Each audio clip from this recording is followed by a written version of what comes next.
Hi everyone, Jessica Morrison, Realtor with Ferris Property Group. We are back for another small business highlight. Here in Indianapolis, we have some amazing small businesses, and today we are going to focus on Indiana Soap Company and Jerry Racketer. Jerry, how are you?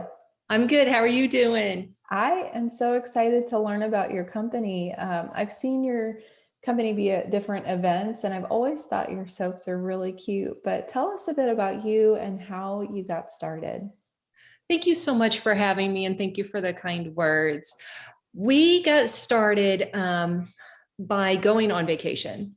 My husband and I went to San Diego with our son and picked up a bar of soap as a souvenir.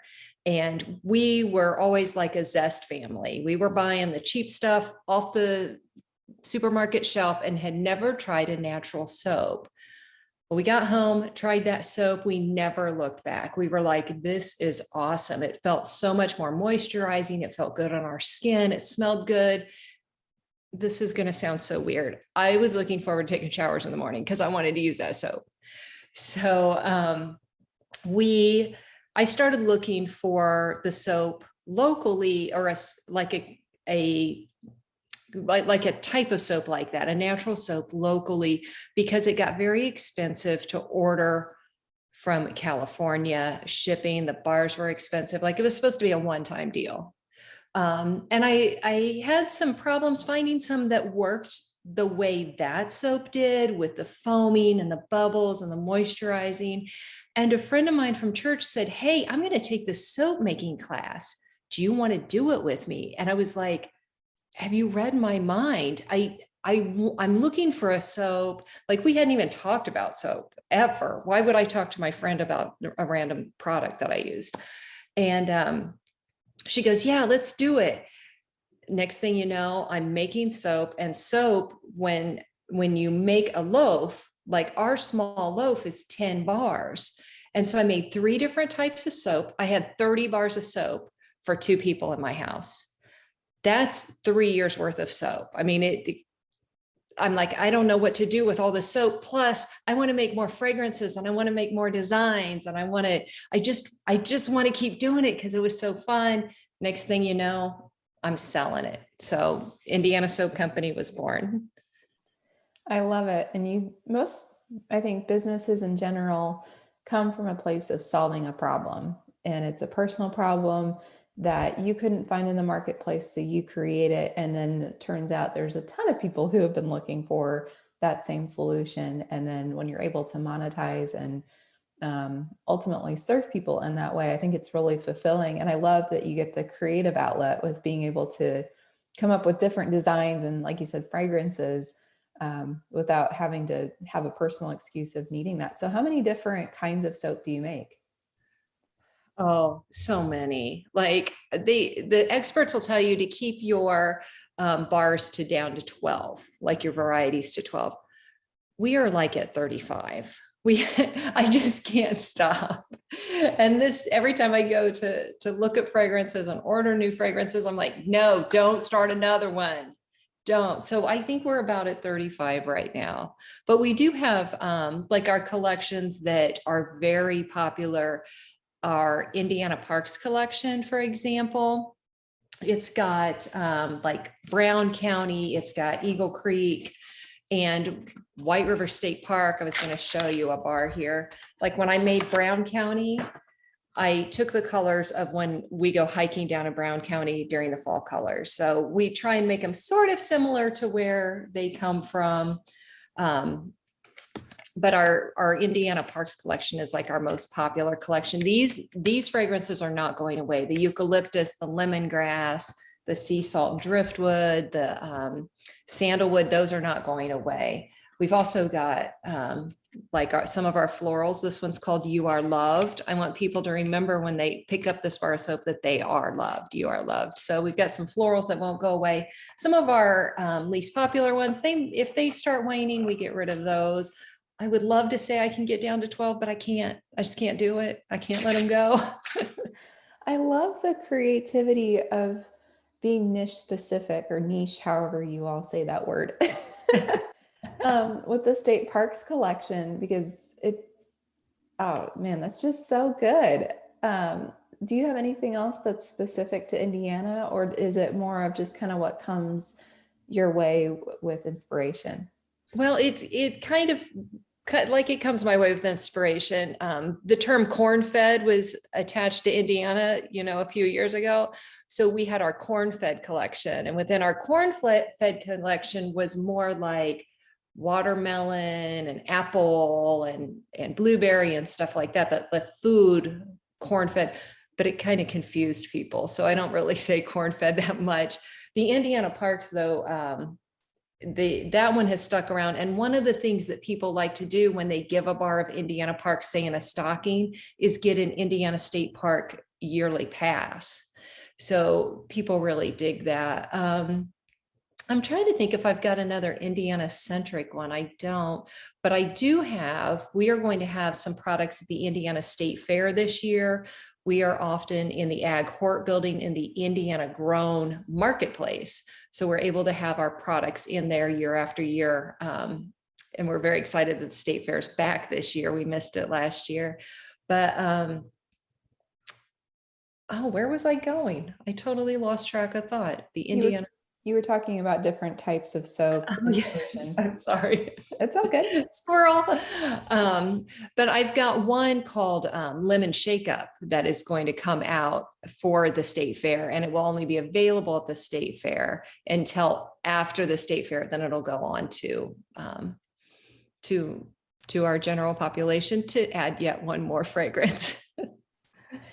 I think that's awesome. I think it's amazing how I did 4-H for 10 years. So the state fair has a little bit more of like an appreciation or nostalgia for me than I think what most people might associate it with. But I love that you get to be a maker in that space, because not only do you get a ton of, I don't know if I could say it's free traffic because you might be still paying for it, but it's a great way to get your name out there. And then everybody, I think when you go to the state fair, it's funnel cakes and lemon shake-ups and all the good stuff. So that's really neat. How long does it take for you to, let's say you go to Brown County and you come back inspired? What does that process look like from taking something that's in your head? How do you create it as a smell? And then how many times does it take to get it just right? Oh, usually I have the smell first. And then I'm like, what collection would this go with? Like, I don't want to name any of the florals after a park, because a park, you might get a whiff of some honeysuckle along the way.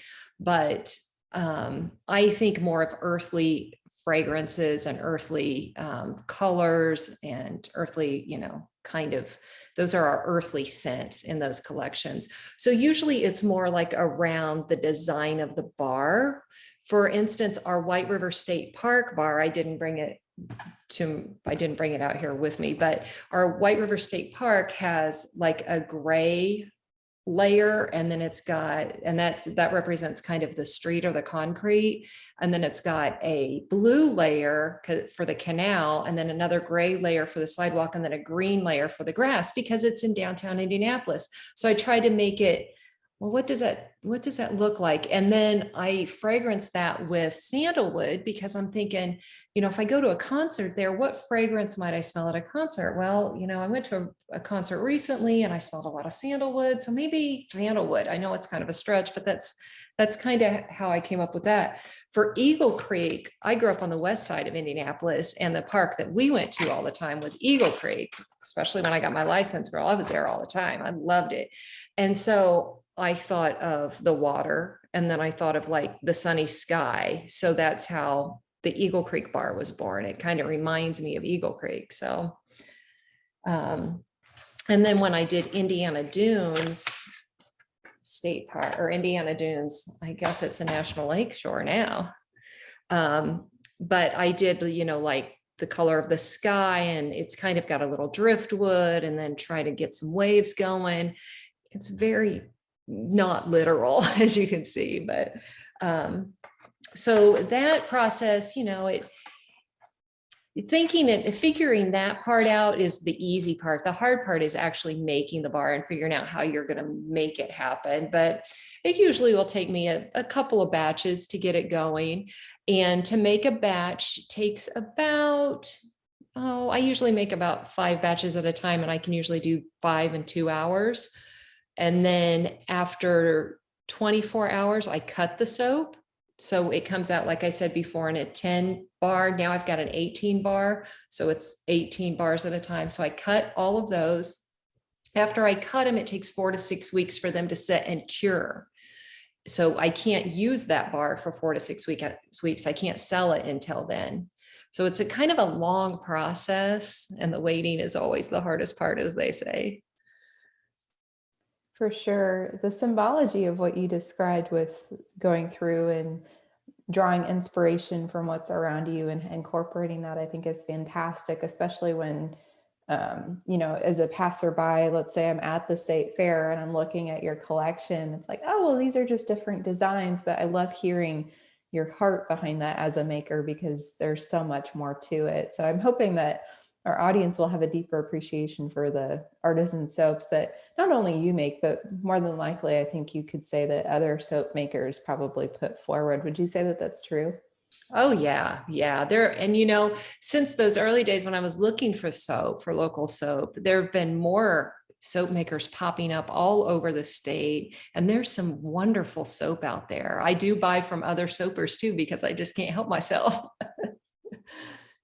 Yes, I actually can relate with that quite a bit. I have extremely sensitive skin due to eczema, and I would say that in my own health journey, for a couple of different reasons, I've had to be extremely careful, excuse me, for what I come into contact with, because your skin is your largest organ. And it seems like more and more now, like you just have to be extremely careful about what chemicals you're coming in contact with. I mean, just this past week, I think some of Neutrogena's sunscreens came out as having like a carcinogen in it. So not knocking that brand or anything, but just, I think it's all the more important for us as consumers to understand what we are putting in our body and on our body. So can you talk a little bit about the ingredients? Because typically when people gravitate towards handmade soaps, it's because they're looking for the pure ingredients and quality, probably like what you were originally in California. Yeah. So to make soap, you need 3 things. You need a fat, you need lye, and you need a liquid. So the fat in our liquid, or in our soap, is olive oil, coconut oil, and ethically sourced palm oil. The lye is lye, it doesn't change. And the liquid is water. So all of our soaps are vegan. Sometimes you'll meet soapers who use their water is goat's milk soap. So that's how that gets in there. Some people use for their fats, they might use beef tallow or pig tallow or duck tallow. They'll use like an animal fat, but ours are all just those plant-based fats. We've got one soap that's got shea butter in it. We don't use shea butter in a lot of our soaps, but we've got it in one. And then we will add, some of our soaps have activated charcoal. I've got one soap. I've got a firefighter friend who said, I want something that's really going to scrape my skin. When I come back from fighting fires, I just need to get that off. And I'm trying to get my guys to wash their hands more and more every time they touch anything that's been within a fire. He's like, can you put glass in it? And I'm like, I cannot put glass in soap. That is not going to happen. But I found lava rock. It's pumice. And so it's a little harsher of a soap. So that bar has, I designed it with firefighters in mind. It's got activated charcoal on the bottom with pumice in black. And then it's got a red line with just pumice. And then the top line is black. So it's like the thin red line with activated charcoal and pumice. And then $1 from every one of those bars goes to fight firefighter, or goes to the firefighter cancer support fund. So those are kind of the things that are in our soap. We have some soaps that are made with an essential oil blend. Most of them are made with a skin safe cruelty-free fragrance oil. Fragrance oils are a little easier to work with, and you don't have to be as cautious as you have to be with some essential oils. Some essential oils, you need to keep away from pregnant women or from babies or, these kind of things. So we make all of our soaps so that they can be used by anybody. Yeah, that's extremely wise. I'm currently at the time of this video, 26 weeks pregnant, and that's been an enlightening process. I mean, it makes sense that you would have to avoid certain things, but it's also been, it has felt random in some of the things that you have to be careful about what you, like certain teas have herbs in them that, at certain times in pregnancy may make more sense to drink than others. But anyway, that's nice to hear. So one of the concerns that, because I have friends who are very passionate essential oil users, one of the concerns around the essential oils tends to be where those ingredients are sourced. What is your thought process on essential oils, like what you described just now? Because I'm in agreement with you on that, but hearing the fragrance safe oils, if I said that correctly, sounds different than what you just described. And I'm sorry if I'm not hearing you correctly. No. So I use mostly skin safe fragrance oils. Mm-hmm. The essential oils that I guess I don't know what you're asking.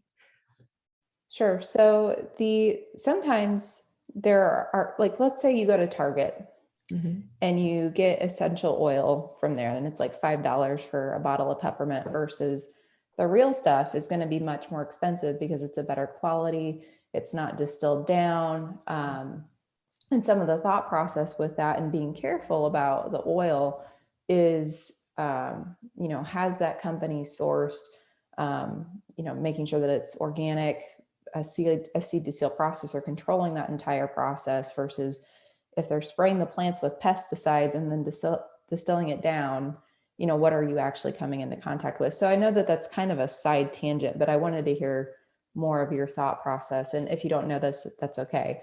On the fragrance skin safe version. Does that make sense? Oh, yeah. Yeah. So you're wondering is the skin safe, organic, and how do they do it and all of that? Yeah, that would be a very simple, easy way to ask that question. Yeah. I get my products from basically 3 different soap manufacturer, soap suppliers. And they do all of that hard work and heavy lifting to make sure that they are selling products that are safe, that are pesticide free, that kind of thing. One of them is local to Indiana. It's called Nurture Soap. And that's a place I totally recommend them. If any of the people watching this are interested in starting to make soap, go to Nurture Soap. They have wonderful fragrance oils. They are local to Indiana. And I trust them. Many of them are vegan essential oils, fragrance oils. I think they do sell some essential oils, but they're vegan and cruelty free. So yeah, but I really don't know all the ins and outs of how they are. That's okay. I totally put you on the spot with that question. It was more of personal curiosity than anything, but that's really neat that you have a local company that's able to source that ingredient for you. Yeah, when I can, I always try and source locally and then regionally and then nationally. The other 2 that I use for soap supplies are in Ohio. And so I'm just always trying to look locally and, lowering our carbon footprint and with our eye towards sustainability. Like our boxes are cardboard and they're made of 100% recycled or post-recycled material. When we cut the ends off of our loaves, I then sell those ends as bags of ends, and people love those bags of ends, so that I'm not just tossing it away, so. That makes a ton of sense. So I'm sorry if this is a silly question, but do you only sell soap as a soap company or have you diversified into other products? We have other products. We have way too many other products. So we have lip balm. Lip balm is one of our products that is not considered vegan because it's got beeswax in it from Baston Bee Farms over in Knightstown. So that's a local source we get beeswax from. We have bath bombs. Bath bombs we sell at Market Wagon and at our in-person events. We have Shea body butter. We sell those at Market Wagon, and we sell those in the fall to winter. We don't ship the shea butter when it's hot outside because it's all natural and it will melt. It's made with shea butter, coconut oil, fragrance, and arrowroot powder. So 4 simple ingredients. But we don't have any of those nasty hardeners that make it never melt. How does this not melt? We have shower steamers, menthol shower steamers that you set in the corner of your shower, and the menthol, as it splashes on the shower steamer in the heat, it helps relieve temporarily allergies and cold symptoms. It does not cure them. In another 2 hours, you're going to feel like icky again, but it'll help wake you up in the morning. So we sell those. I'm trying to think what else. I should have a list. I should have been prepared. So those are our big ones. Oh, and beard oil. We've got some beard oil we're selling. It's made with jojoba oil and coconut oil. So yeah. I like to sometimes joke that my husband's beard is a cactus. Oh no. He needs to get some of our beard oil. I will probably be connecting with you after this for that. And you know, the interesting thing about the beard oil is it also conditions the skin underneath. So when I started making it, I thought it was just for the outside. I'm like, oh, and then I talked to a friend of mine. He's got a fabulous beard. And he's like, Jerry, it helps the skin under. And I'm like, thanks for letting me know that, because I don't have a beard. And Right. so he helped me formulate that, and he likes it. So That's wonderful. And you mentioned Market Wagon just a second ago. For those of you who haven't, are not native to Indiana, or just are local and haven't heard of it before, it's a fantastic company that delivers local Midwest produce from Indiana farms and other surrounding farms to your door, including meat, dairy. Alternative food companies are present. You can get local meals delivered. And then you've got also the maker section as well, so artisans. But I'll put a link to, it's my Market Wagon referral link, and you all can help fund my chocolate zucchini bread addiction. right. And then the nice thing is they deliver on Tuesdays and Thursdays, and it's a $5.99 delivery fee.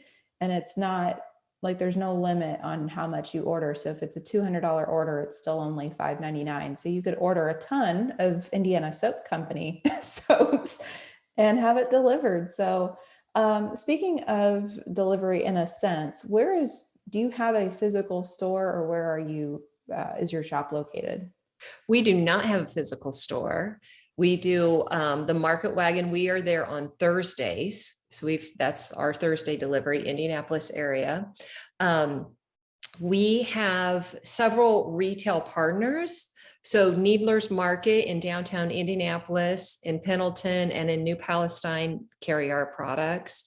Tuggles in Fountain Square, the Greenfield Grind in Greenfield, and Leo's Market and Eatery in both Greenfield and Noblesville carry our products. And then we've got a partnership with a florist up in Tipton, Indiana, Blessings and Blooms. I hope I'm saying that right. I don't know if it's Blooms and Blessings or Blessings and Blooms. I haven't been to the physical store.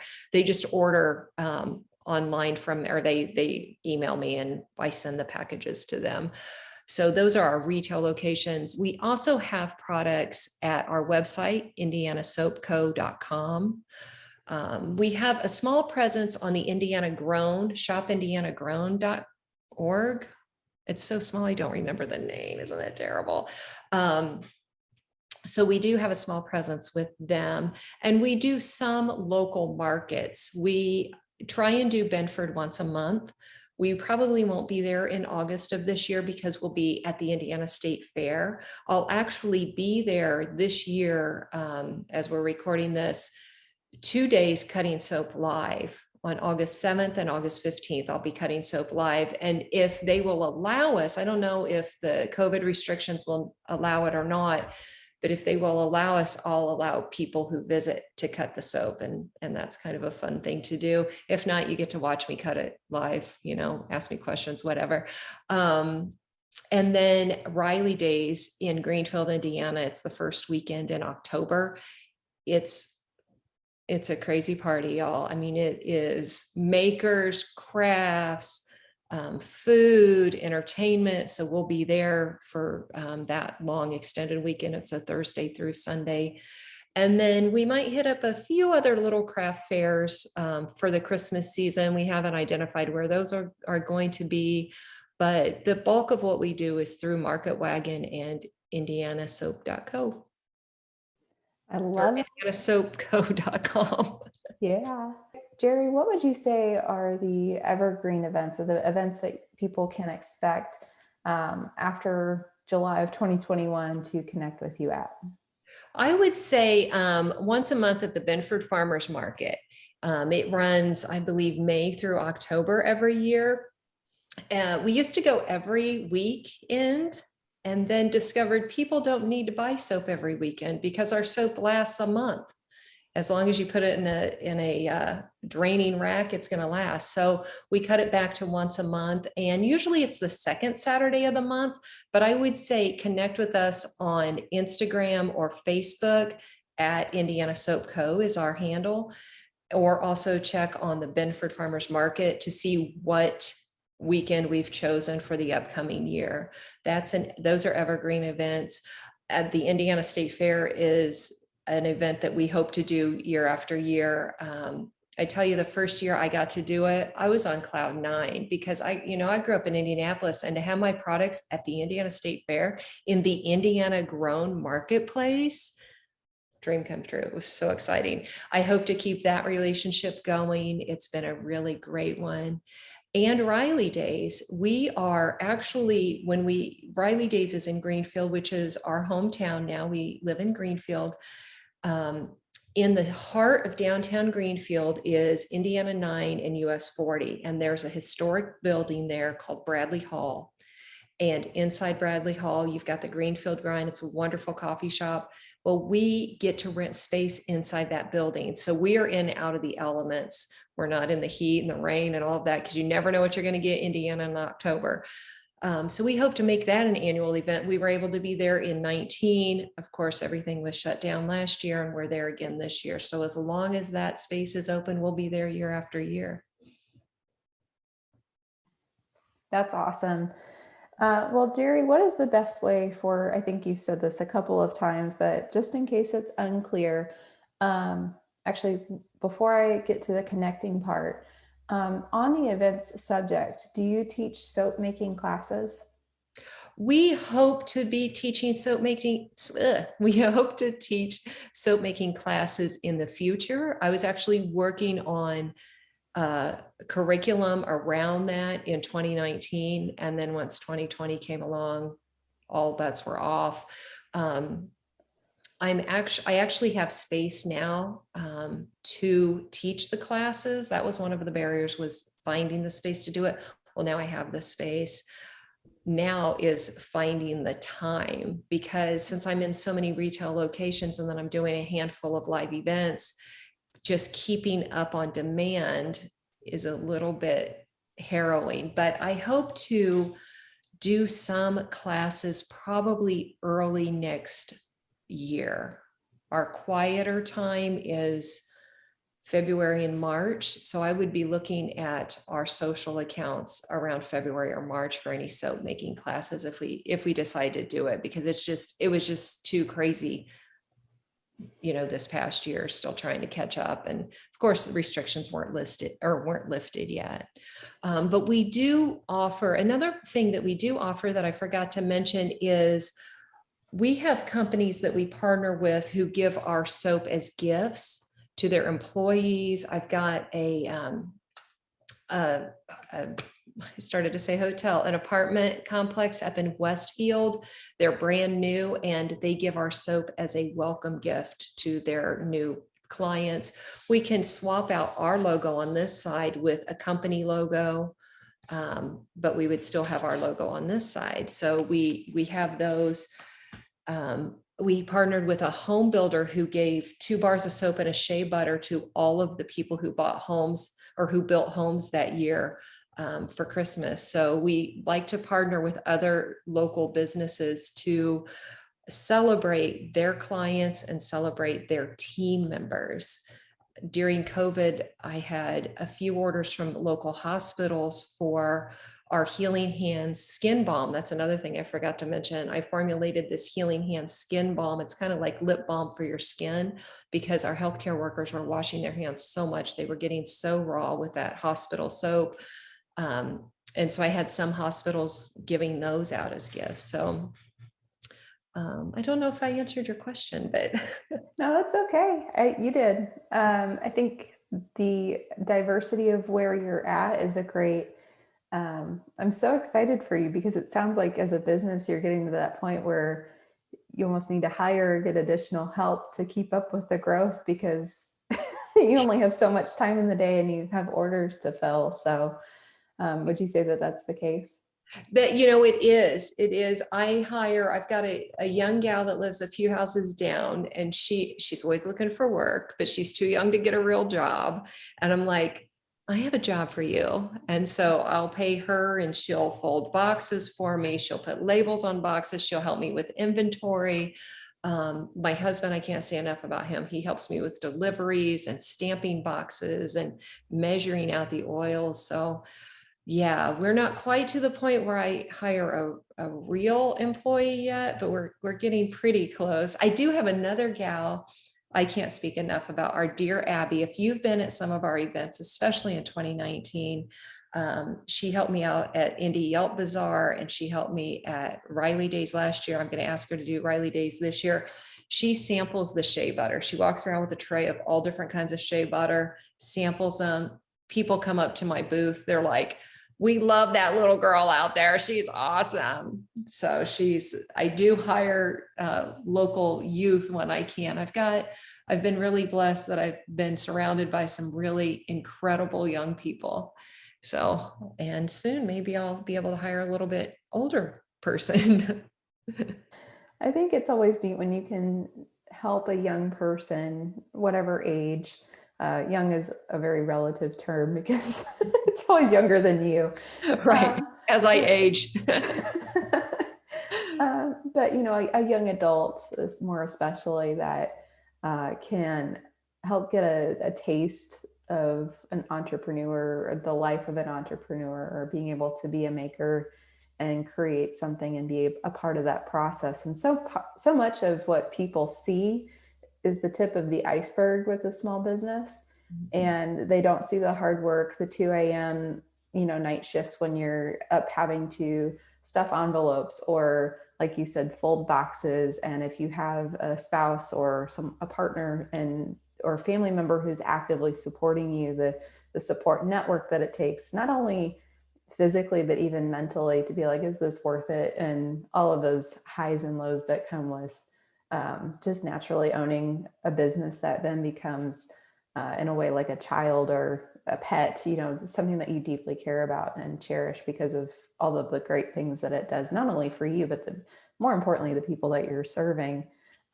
So when you add that layer of being able to, in a way, give back, like you are paying a young adult to be a part of that process, but there is some mentorship that naturally happens. That's really cool. So how long have you been using young assistants? I hired Abby for the first time in 2019, and I think she was 14 at the time because she's 16 now. So, and she helped me at a Benford Farmers Market last month. So she's great. So I guess since 19, we finally made enough money that I could hire somebody. And then my other friend who I use, who does the boxes, I think she's about eighth or ninth grade now. So she started helping me last spring, I think. or maybe last fall. So she hasn't helped me too awful much, but it's been great to be able to, like you said, inspire, mentor, and they like the money, but then they also like learning. I can tell, especially with these two ladies, they just really soak up the learning. And Abby, she brought her cousin over when we talked about doing the class. I presented them with the class. Like I did a run through. This is what the class is going to look like. This is the material I'll give to people. And then we're going to go through that class now. And they gave me great feedback. Hey, this worked great. This I was confused about. What can we do about this part? So I love learning. I learned from them. I love it. That's wonderful. Now, my last question before we close this interview out and help people know where to connect with you. Do you ever do custom orders? Yes, we do custom orders. We